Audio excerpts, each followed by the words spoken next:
Bismillah ar-Rahman ar-Rahim, chers étudiants, nous allons reprendre le cours de terminologie médicale et nous allons voir dans ce cours-là les étapes de dérivation d'un concept de celui qui incite à une action médicale. Donc, on va inciter quelqu'un à réaliser une action. Et cette action d'incitation, il aura un nom aussi. Donc, en arabe, on a la possibilité de donner un ordre vocal à celui qui incite à réaliser une action et à l'action d'incitation. Et donc, pour l'ordre vocal qui va être utilisé, vous avez l'ordre vocal if'al. L'ordre vocal if'al, c'est quoi if'al? Donc, i, voilà, i, ça c'est la hamza, le rang en haut. Donc là, on va ajouter notre soukoun. Donc, il y a un soukoun ici. Donc, il y a un soukoun après le feu.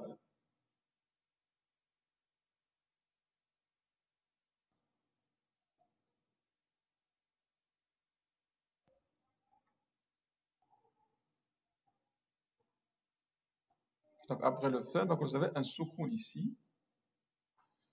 Donc, soukoun. Donc, if, fe, a, donc la madda ici. Et puis vous avez le soukoun ici.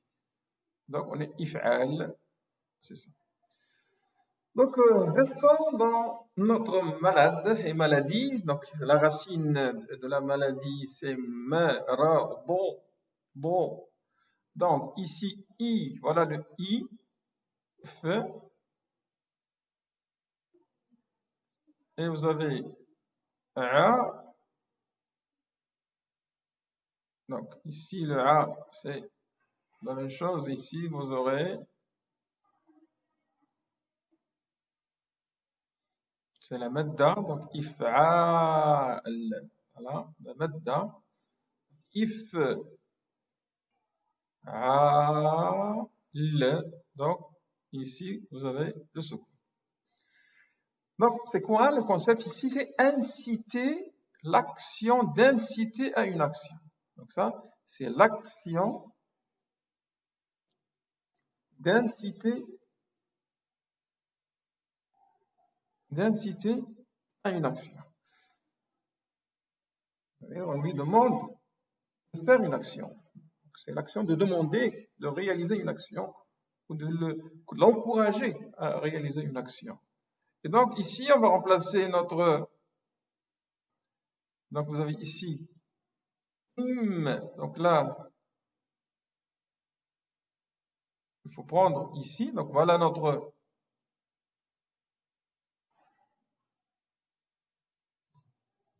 Donc comme ça, et voilà, on va la mettre ici. Et voilà.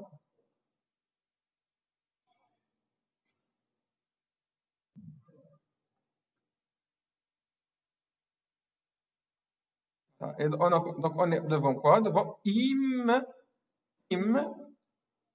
Donc là, c'est notre f ici. Donc imrad. Voilà, imrad.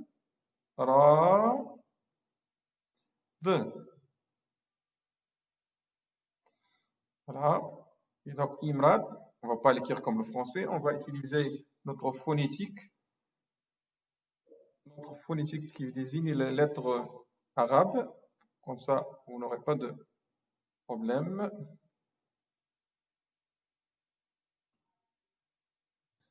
Voilà.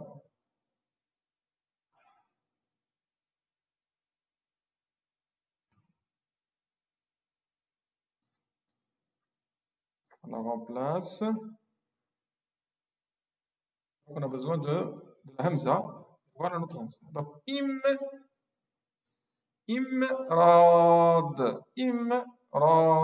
Voilà, i. Voilà, voilà, ra, et voilà. Et donc, c'est quoi imrad? C'est le fait de rendre malade.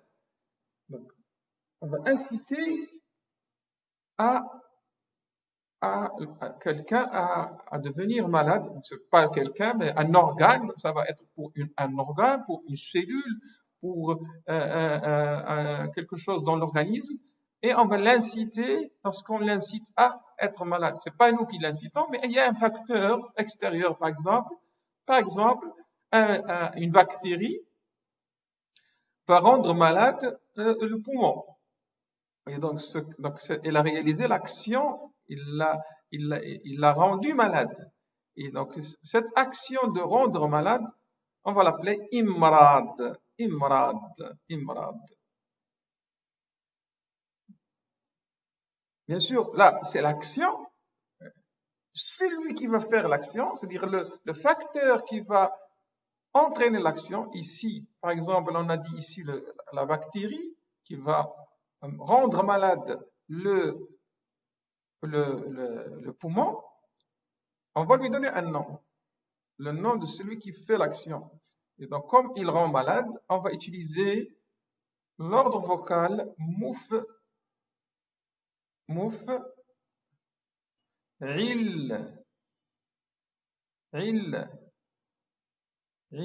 mouf'il. Et donc, mouf'il, on reste toujours dans la même racine. Donc, vous voyez qu'on garde les mêmes racines pour tirer beaucoup de concepts dérivés. Et donc, concept de base, c'est maladie. Ordre vocal, c'est mouf'il. Donc là, c'est celui qui incite à réaliser l'action. On remplace feu par main, ça devient moum. Donc, il faut ajouter notre soukoun. Notre soukoun. Et donc, ça devient moum. Donc, moum, ri, do. Moum, ri, do. Ri, voilà, ri. Et do. Donc, on a remplacé la lettre feu avec les lettres de la racine. Et donc, on obtient notre concept dérivé. Donc, on est parti d'un concept de base, concept vocal associé, pour obtenir le concept dérivé et le mot dérivé. Et donc, dans ce cas-là, notre concept dérivé, notre mot dérivé sera mumrid. Mumrid. Et mumrid, c'est quoi mumrid? C'est pathogène. En français, c'est pathogène. Et donc, on va trouver, pour définir le fait qu'il rend malade, on va trouver le concept de maladie dans le suffixe, dans le préfixe patho, ici comme corps, et vous avez le suffixe gène qui veut dire entraîner, gène qui veut dire générer, créer, rendre, de transformer à. Donc, générer. Donc, rendre malade. Rendre malade. Et on va dire que le microbe est un agent pathogène. Un agent pathogène, c'est-à-dire qui rend malade. Qui rend malade. Voilà, avec ce concept d'incitation à une action et de celui qui incite à l'action.